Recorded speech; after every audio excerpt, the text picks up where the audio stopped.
Okay, we're now recording, and welcome everybody to week 7 of our History at UNE seminar series, our last before the mid-semester break. So before we begin, I'd like to begin by acknowledging that we are meeting on the unceded traditional lands of the Pamalone clan of the Wabakal people, and I'd like to pay respect to any elders past, present, and emerging, and those who may be watching this from afar. It's my absolute pleasure to welcome Dr. Sarah Lawrence from the University of New England. Sarah is a senior lecturer in Latin and the Charles Tesoriero senior lecturer, and she's also the chair of modern languages, I believe. And English and linguistics. Yes, in English and linguistics, so a lot on her plate, and she's managed to carve out a little bit of time to talk to us today.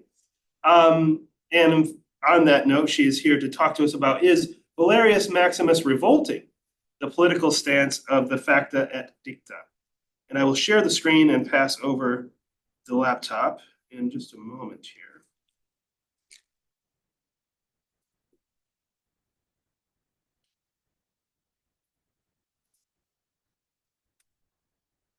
You know how to make PDFs full screen? Yep, that'll do it. Okay.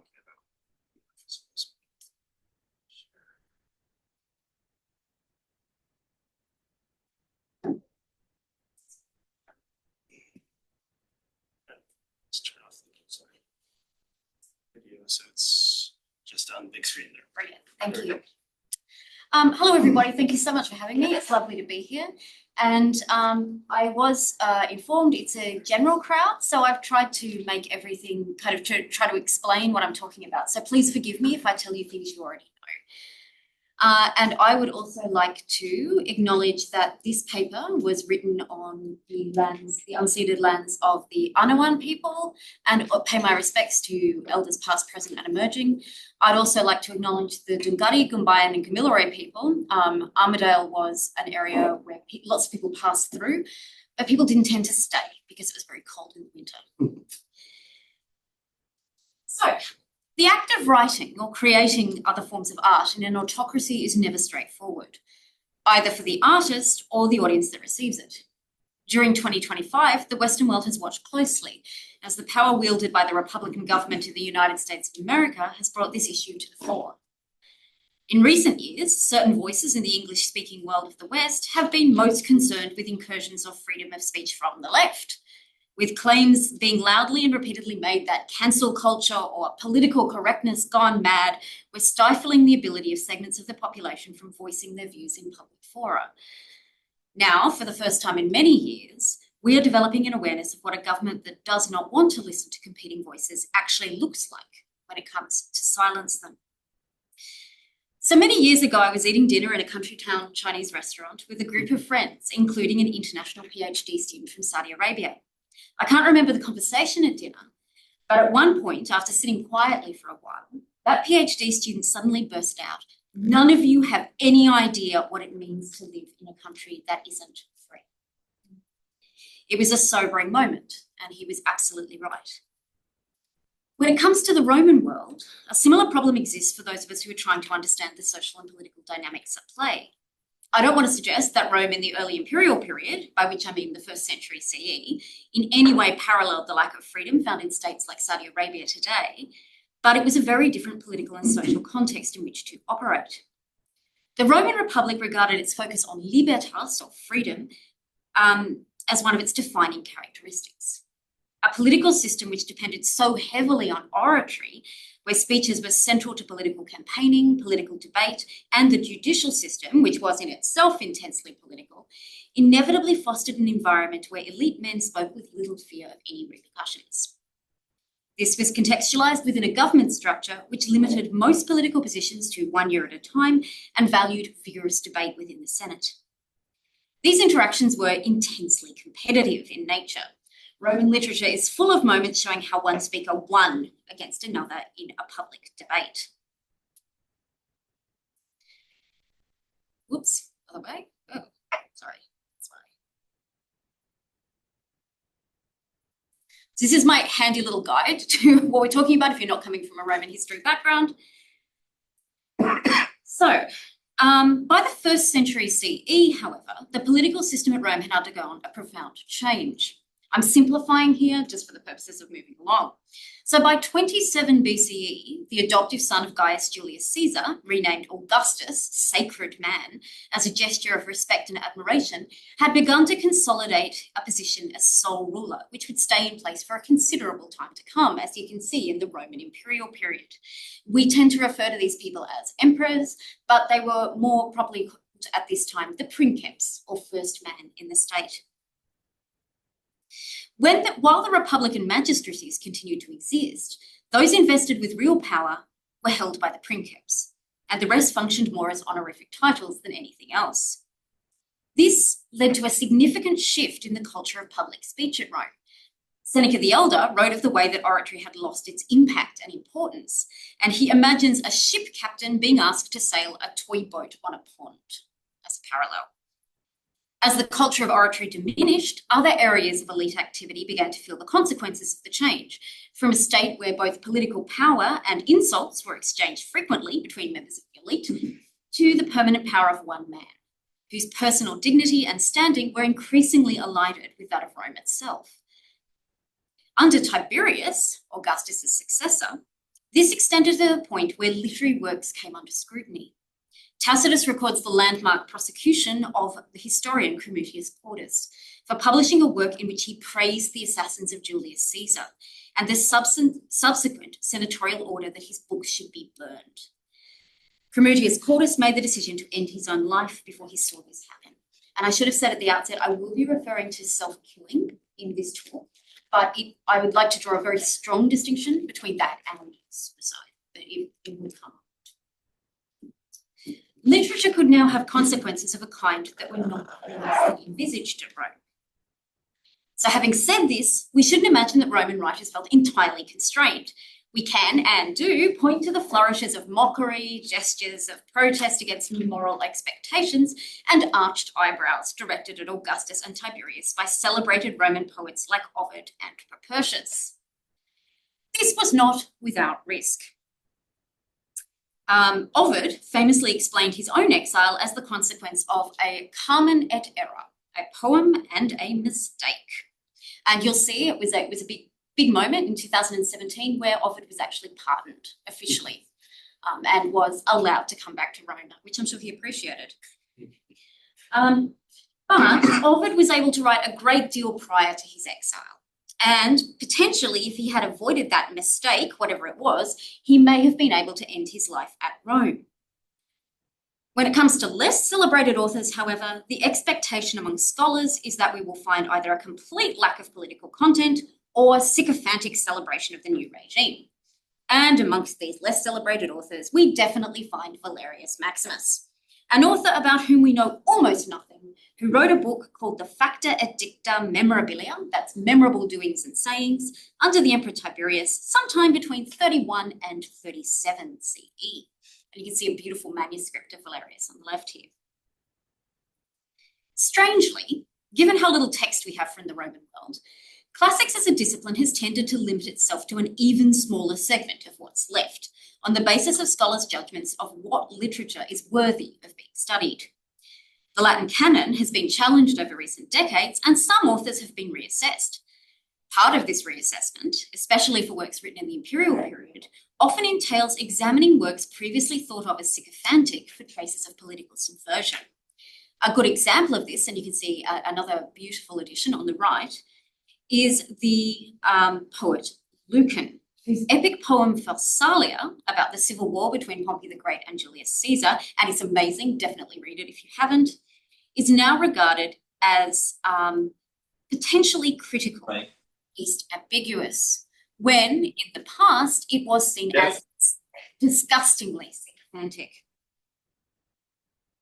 Now, Valerius Maximus, on the other hand, while he's attracting significantly more attention these days, has not reached this point.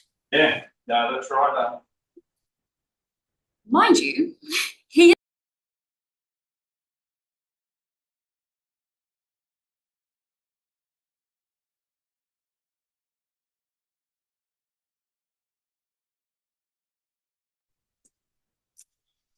In fact, C.J. Carter, who for some unknown reason actually wrote a thesis on Valerius Maximus, in 1975 says, "In many ways, Valerius never deserved to survive, and he still obstinately refuses to die." Paradoxes like this surround an author who modern taste rightly finds one of the most tedious and affected products of the ancient world. He continues, "To tackle the stuff in any quantity increasingly becomes a gloomy and indigestible experience."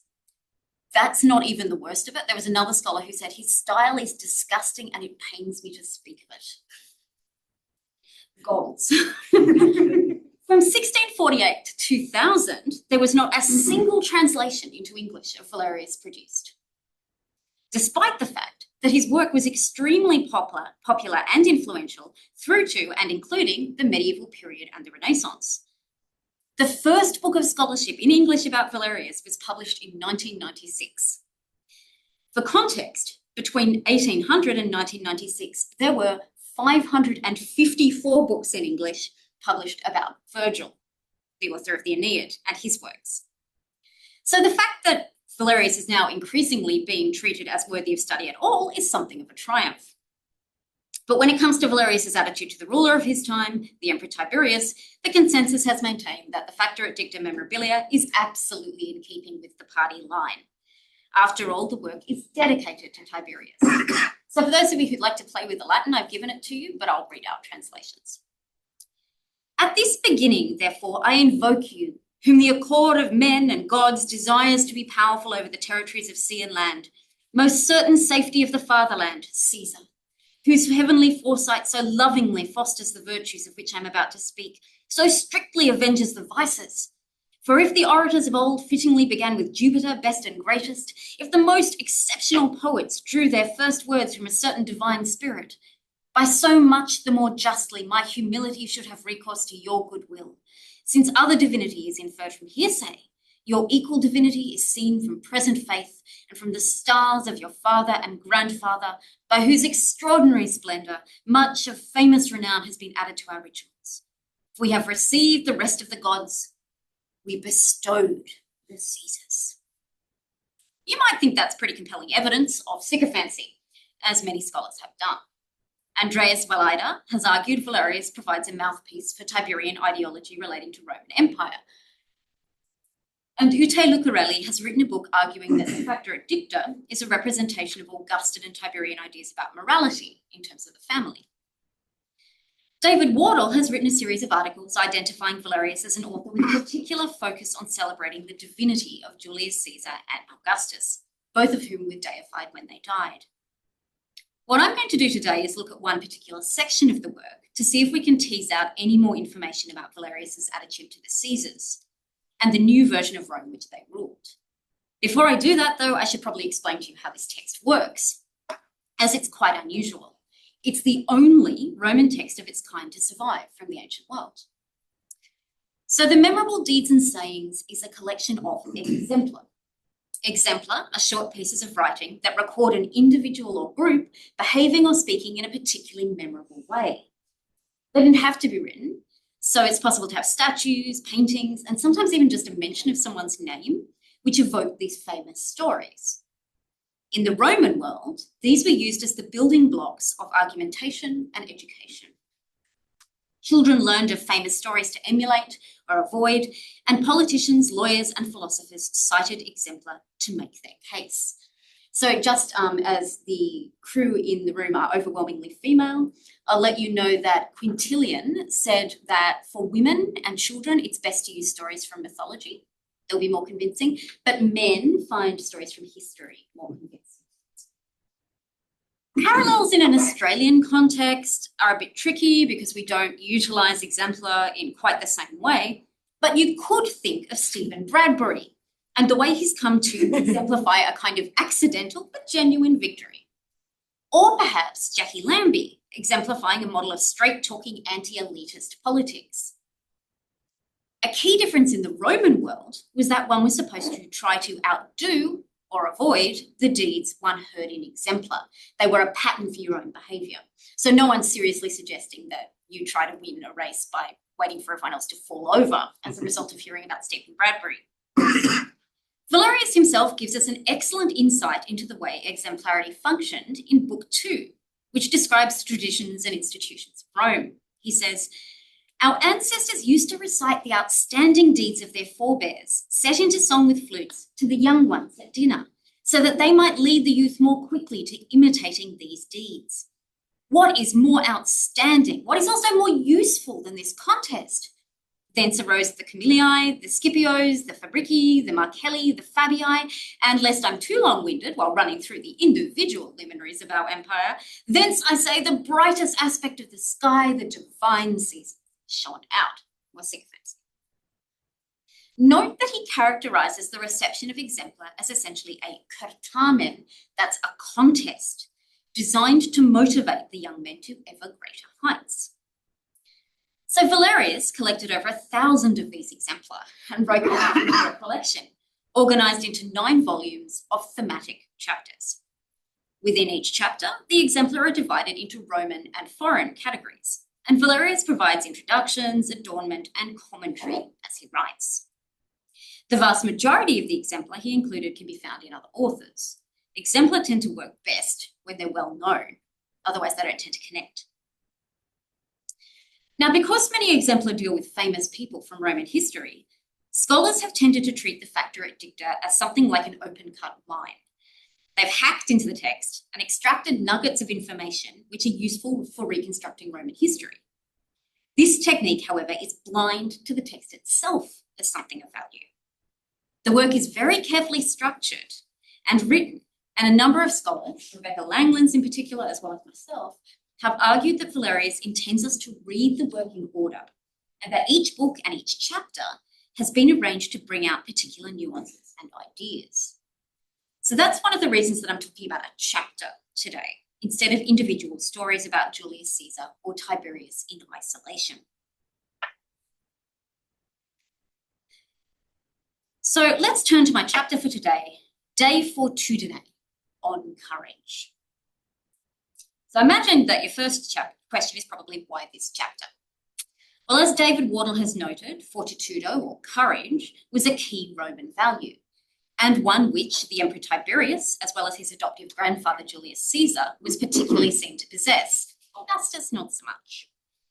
There are also references to Julius Caesar in the chapter, and I should say that there are very few exemplar included in the work from Valerius's own time. These are older stories. So we have many more appearances of Julius Caesar than of Augustus or Tiberius. De Fortitude is one of the longest chapters in the whole work. There are around, it's debatable, 25 Roman exemplar and 9 exemplar from the rest of the world. Usually I go exemplum by exemplum, but don't worry, I'm not going to do that today. Today we're going to focus on the Roman exemplar and begin with the preface where Valerius sets our expectations and gives an overview of his approach. So here's the Latin for those who'd like to play. Since we have already revealed the beginnings and starting blocks of virtus, let us pursue the act itself, of which the weightiest force and most powerful muscles lie in courage. It doesn't escape me, Romulus, founder of our city, that the first place in this kind of praise should be assigned to you. But please allow yourself, I beg, to be preceded by one exemplum to which you owe some share of honour, since by the deed of that man it was brought about that Rome, your really outstanding project, didn't slip away. So Valerius begins by underlining just how important courage is as a moral and social quality.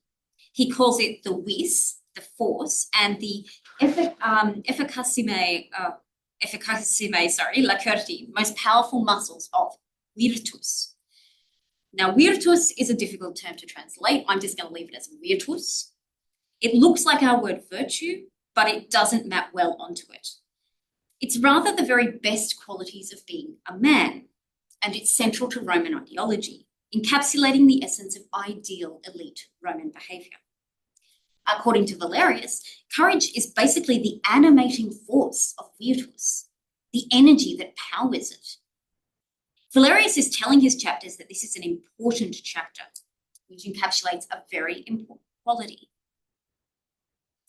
So at the outset, Valerius seems to invite us to consider the nature of courage, which he includes when he includes a discussion in the preface of which exemplum should go first in the chapter. So he directly addresses Romulus, the mythical founder of Rome, who built the city, killed his own brother to stress its inviolability, peopled it with outlaws who'd been thrown out of other cities, and then arranged a mass abduction of women from a neighbouring community to provide wives for those men. Now, I'm not giving that a sceptical modern tilt. The Romans were acutely conscious of the fairly dodgy terrain inhabited by Romulus. Having raised Romulus, Valerius dramatically apologises, expresses his humility, and asks that Romulus excuse one exemplar being included before him, making the case to his imaginary interlocutor that this man should be honoured as Rome's survival depended on his actions.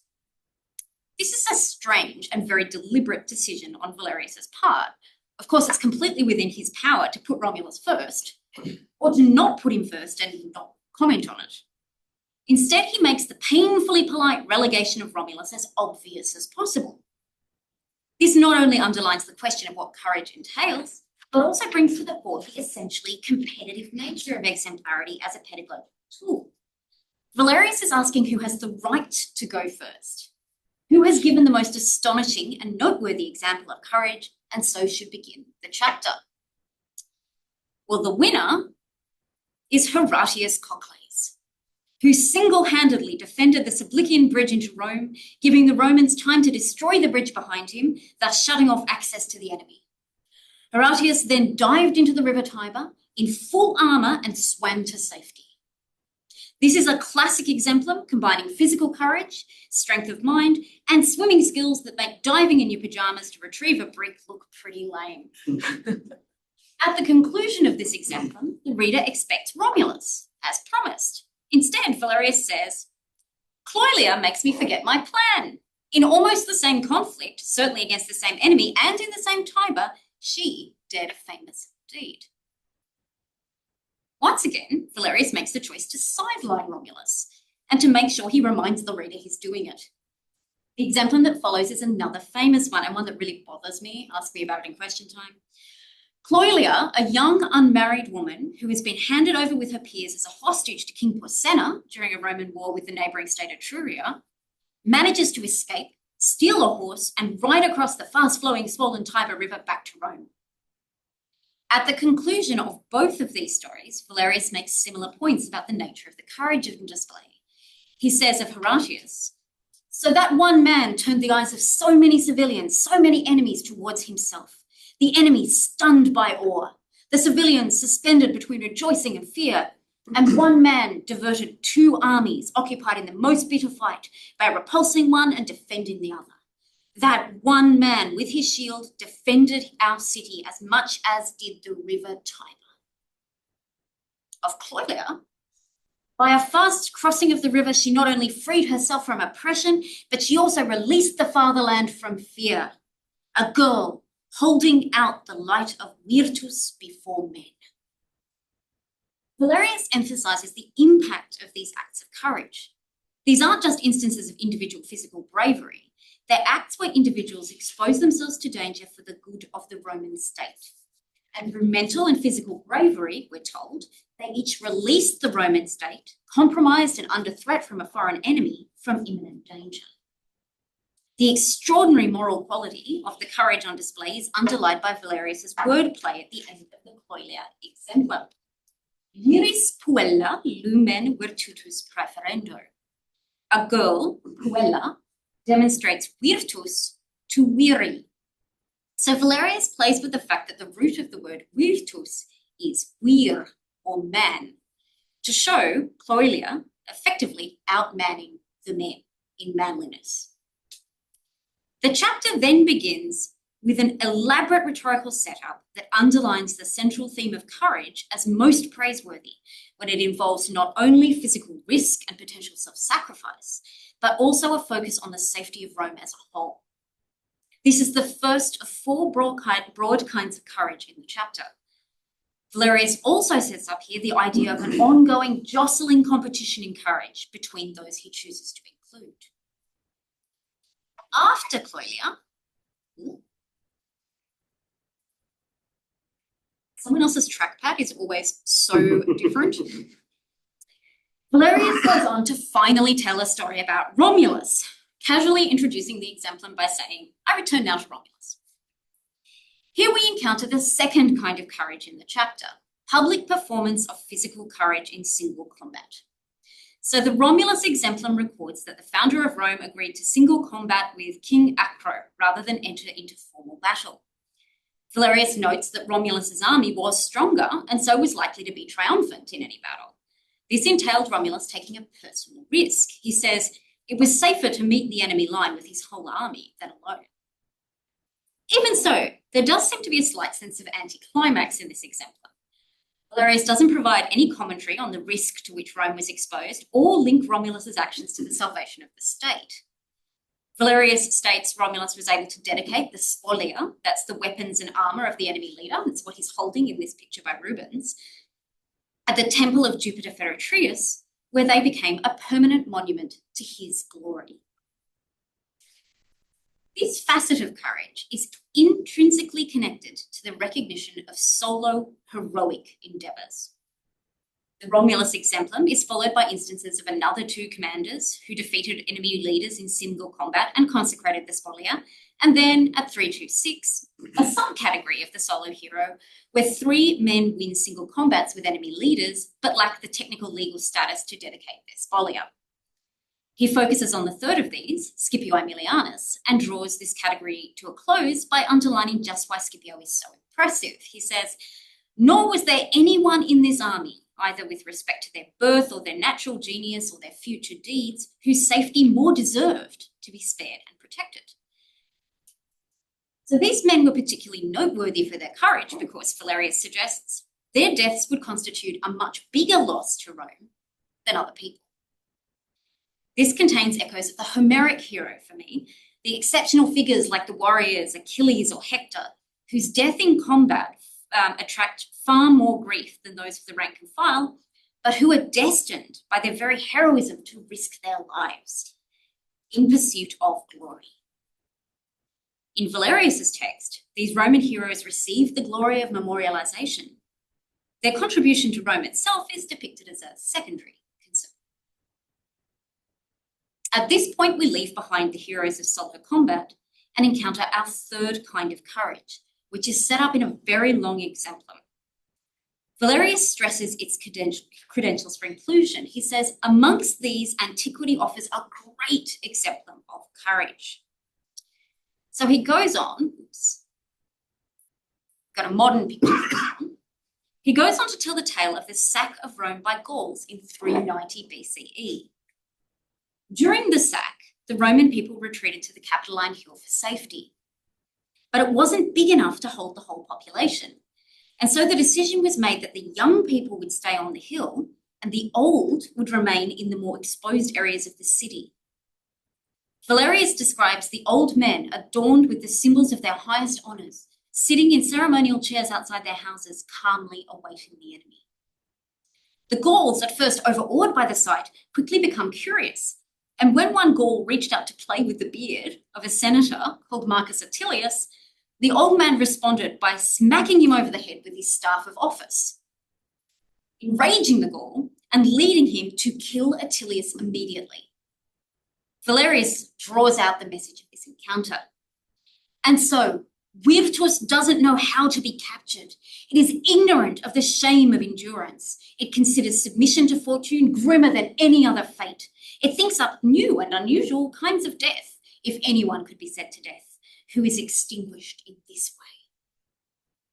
This kind of courage, then, is characterized not by saving the city of Rome from capture or exhibiting one's prowess on the battlefield, but by refusing to allow one's dignity to be damaged, and instead protecting that dignity with a self-induced death.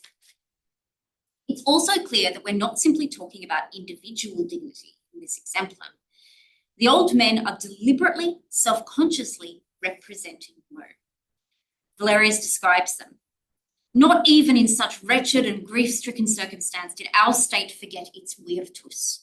For those decrepit men sat with their honours at their open doors on curule chairs, with the symbols of the magistracies which they had held, and of the priesthoods which they had won, and thereby they themselves hung on to the splendour and decorations of a former life at the point of death, and rallied the common people to bear their misfortunes more bravely. These men represent Rome. In fact, Valerius conflates them entirely with the state, which hangs on to its virtus, and so when virtus reappears at the end of the exemplum, as the motivating force that leads individuals to choose death before dishonour, the state is still very much in the reader's mind. This begins a string of exempla which are concerned with courage demonstrated in self-chosen death, and which stretch from 3211 to 3215. They begin with a very strange story, which always reminds me, I don't know if you've ever seen that poster of like a frog, which is half swallowed by a crane and has its hands around its neck, and it's always captioned like never ever give on. So this is the Roman version of this. So it's the story of an anonymous Roman soldier at the Battle of Cannae who, already dying, sorry about this, wrapped his arms around the neck of the Numidian soldier trying to strip his armour and chewed off that man's nose and ears. But that's an unusual story. These stories are largely concerned with figures from the highest echelons of Roman society. And so after our hungry anonymous soldier, Valerius shows us Publius Crassus, fighting against King Aristonicus, who avoids becoming a prisoner by driving a staff into the eye of one of the enemy soldiers, who kills him, provoked by pain and fury. Valerius praises both Crassus's courage and his wisdom in escaping disgrace. A very similar dynamic to the story of the old men and the invading Gauls. When we come to the next exemplum, though, we see a significant change. 3213 describes the death of Scipio Metellus. That's his full name on the side. There's nothing particularly odd about his manner of death. He falls on his death in a very traditional manner. It falls on his sword, sorry. What is significant, though, is that he doesn't do this to escape the shame of capture by a Roman enemy, a foreign enemy. He does it to escape capture by another Roman. At 3213, Valerius makes a leap forward in time. Up until this point, the events he's describing date from the 5th to the 2nd centuries BCE. The most recent thing he's talked about has been that death of Crassus in about 130 BCE. Now we find ourselves suddenly in 46, during the civil war between Pompey the Great and Julius Caesar. This was the civil war that ended with Caesar exercising dictatorial power, his assassination, and a subsequent series of civil conflicts that ended with his adoptive son becoming Augustus and establishing one-man rule.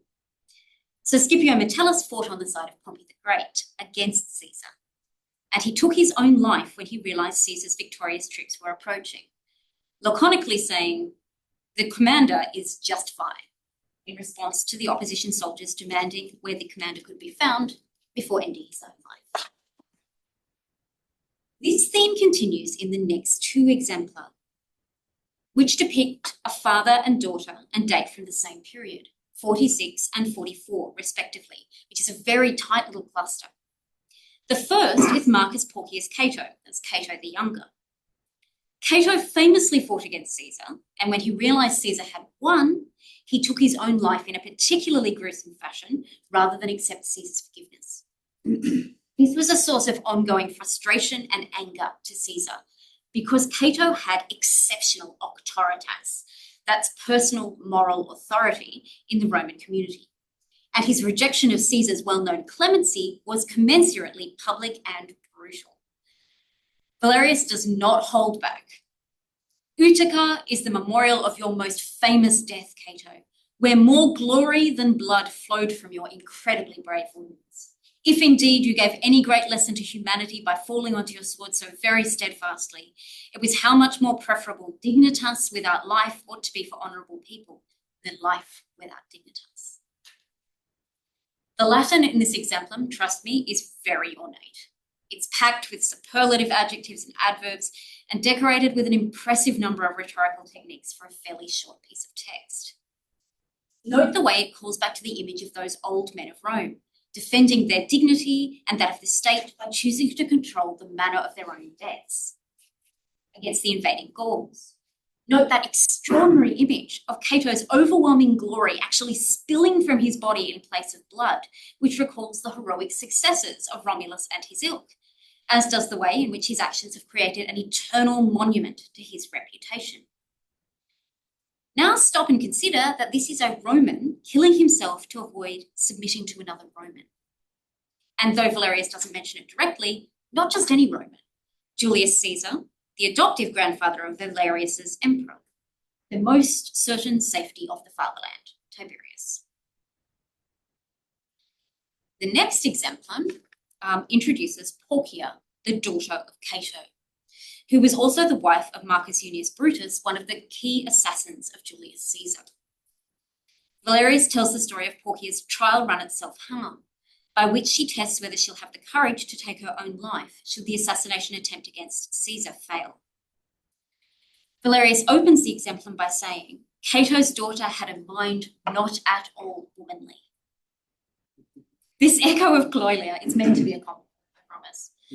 Outmanning the men with her display of virtus at the start of the chapter leads into Porcia stabbing her leg with a knife and then explaining to her worried husband that this act was the surest sign of her love, because she now knows she can calmly take her own life if need be.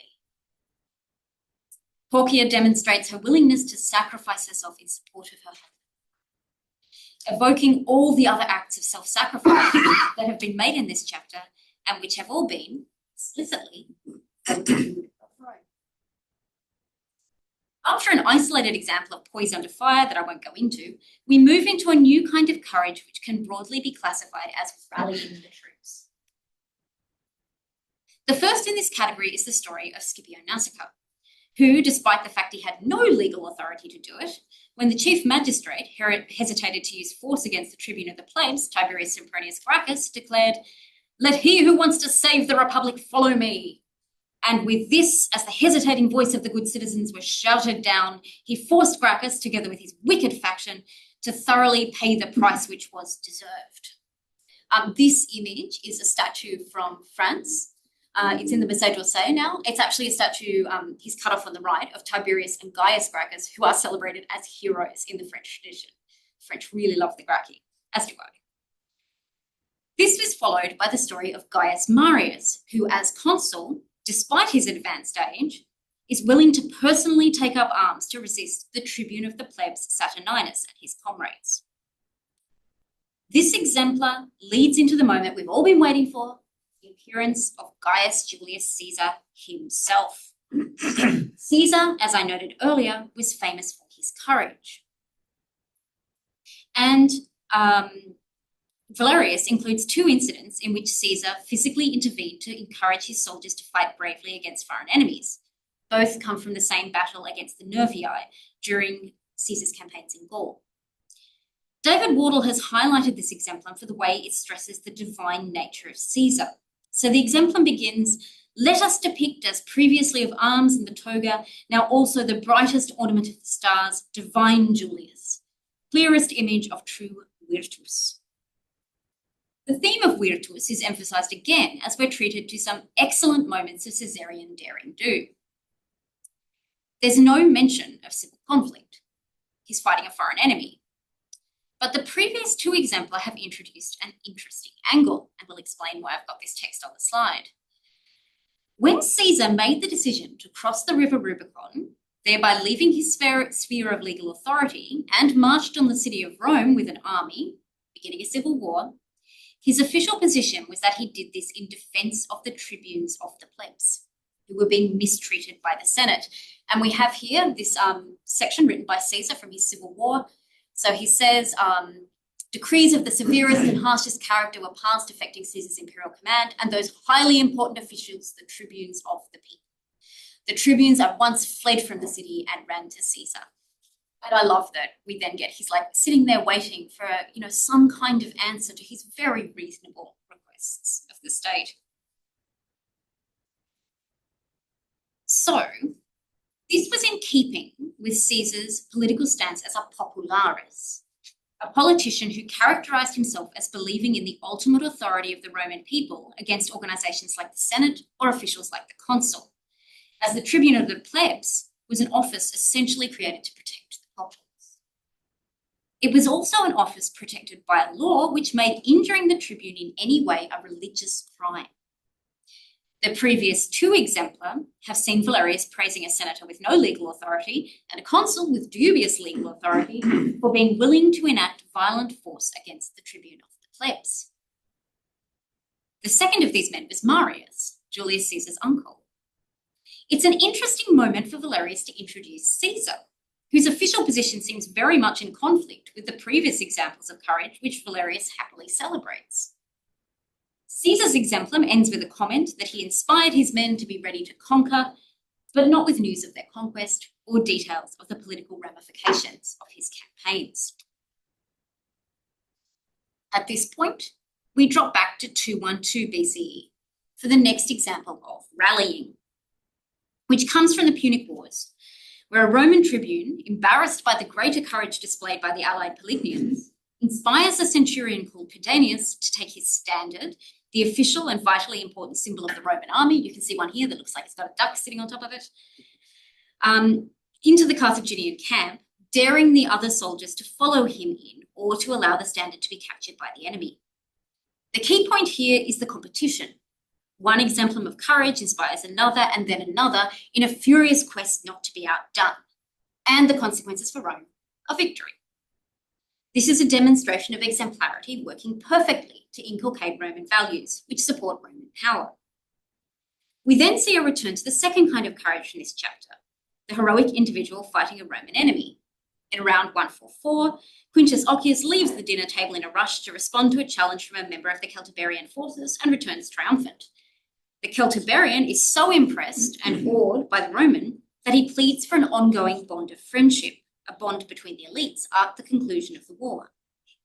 From here, having reminded the reader of Romans competing in valour, risking their lives to preserve the state, as well as the sole heroes of the earlier republic and the glory their deeds accrued, Valerius shows us three final acts of courage, but they are of a different order. I'm going to call this courage type 4. Now, all three are soldiers drawn from the comparatively non-elite, and all are mutilated or killed during their acts of courage. There are no ancient images of these guys because they're not elite, but if you go online, you will find that people have created many images of them in the modern world in a slightly worrying way. So first, Achilles, who, having had his right hand cut off, managed to hold on to an enemy ship with his left during the siege of Massilia. Then, the centurion, Scyva, who dies standing on a pile of dead enemy soldiers after losing an eye, being wounded multiple times, and sustaining 120 blows on his shield. Next is Scyvius, possibly the same person, a bit garbled here, who, not even yet at the rank of centurion, stands alone under the force of raging British soldiers until, with a face smashed in, a wounded thigh, and all his armour destroyed by enemy weapons, he swims to safety and begs Julius Caesar's pardon for losing his shield. So what makes these men fight with such insane persistence? Valerius tells us such soldiers did the discipline of the divine Julius nurture in his camp. The Roman material concludes with the account of a figure called Lucius Siccius Dentatus, a soldier renowned for the sheer inhuman scale of his achievement in battle, but whose period is impossible to identify. So we're left with rank and file soldiers, terribly wounded, but inspired by their commander to fight to the bitter end. The first two, Achilles and Scyvius, demonstrate their remarkable bravery in civil war by relentlessly destroying other Roman forces. This chapter, and especially the depiction of Divus Julius, divine Julius, has been read as a testament to Valerius's pro-Caesar tendencies and his dedication to the new imperial regime. So I'm not going to turn that on its head and suggest that we're seeing full-scale revolution in the chapter, but I do think it's more complicated. It seems to me that there are threads of discomfort winding throughout the chapter and undermining any attempt to make it stand easily for one thing. For a start, we see various kinds of courage, from the willingness to sacrifice oneself to preserve Rome, to the heroic stand for personal glory, to the courage to die rather than compromise one's principles, and the ability to inspire others with one's own courage.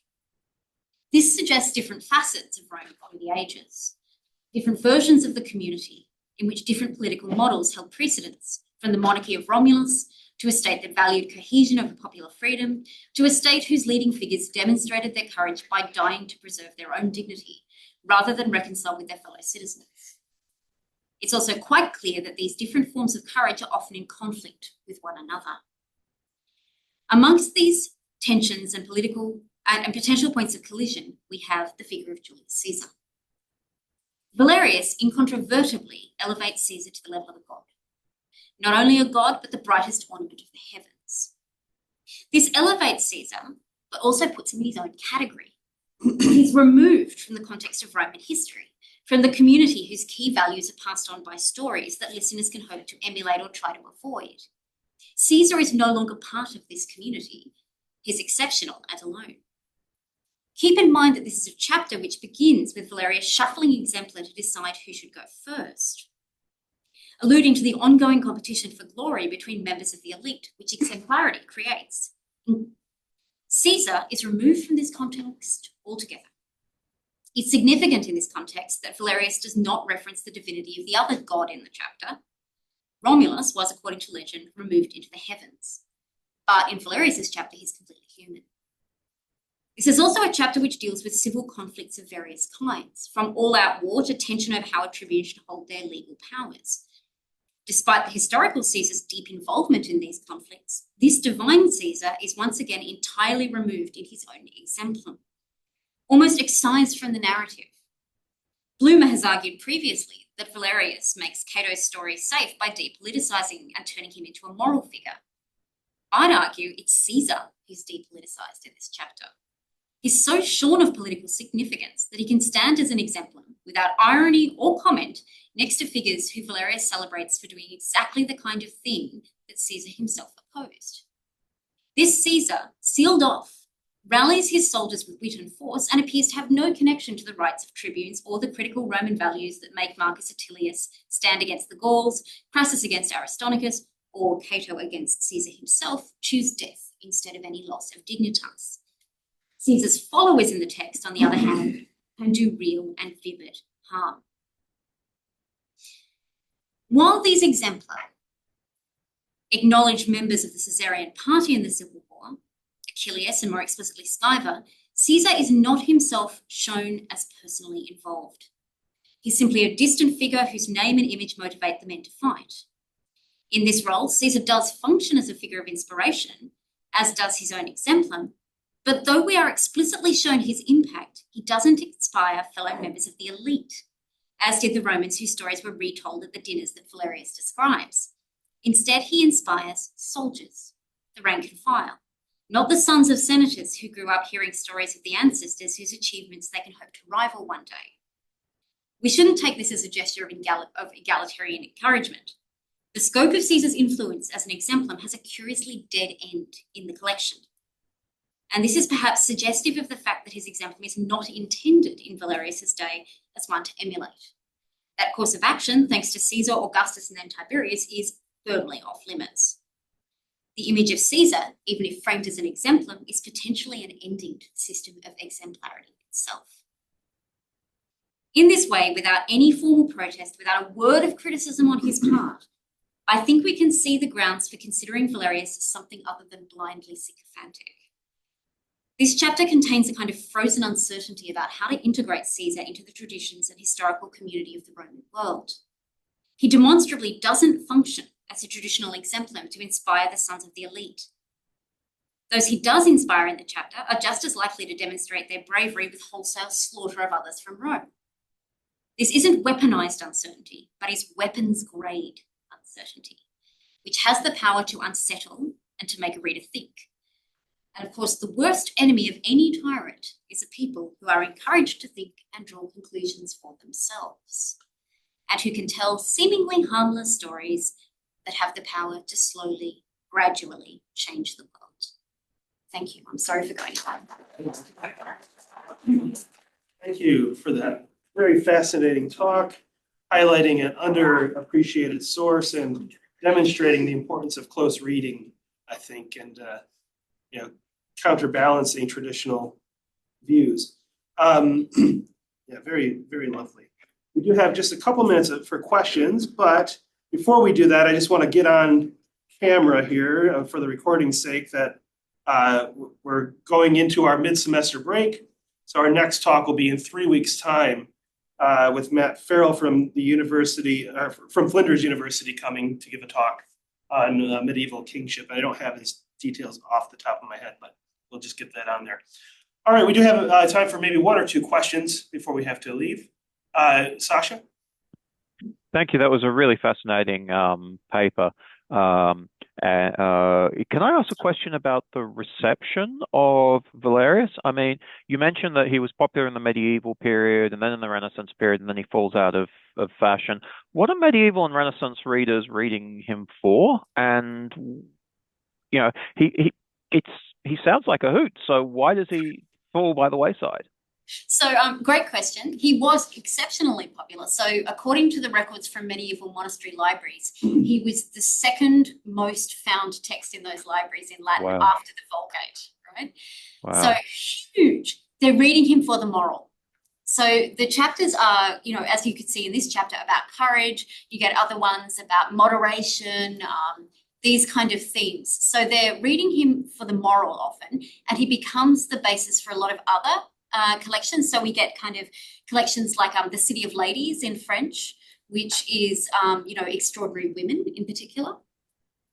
They're also kind of like a way of getting like a really shorthand sense of a kind of surface knowledge of Roman history. Why does he become unpopular? As we get a greater focus on Roman history, he's a terrible source for historians because he is very much more interested in the story than the details. So, for instance, at one point he creates an Uber Scipio by combining like 4 different Scipios and assigning all the deeds of those people to one person. So historians increasingly get really frustrated with him. He also falls foul of the focus on the canon, like Ciceronian Latin, the kind of Latin that you get from Horace.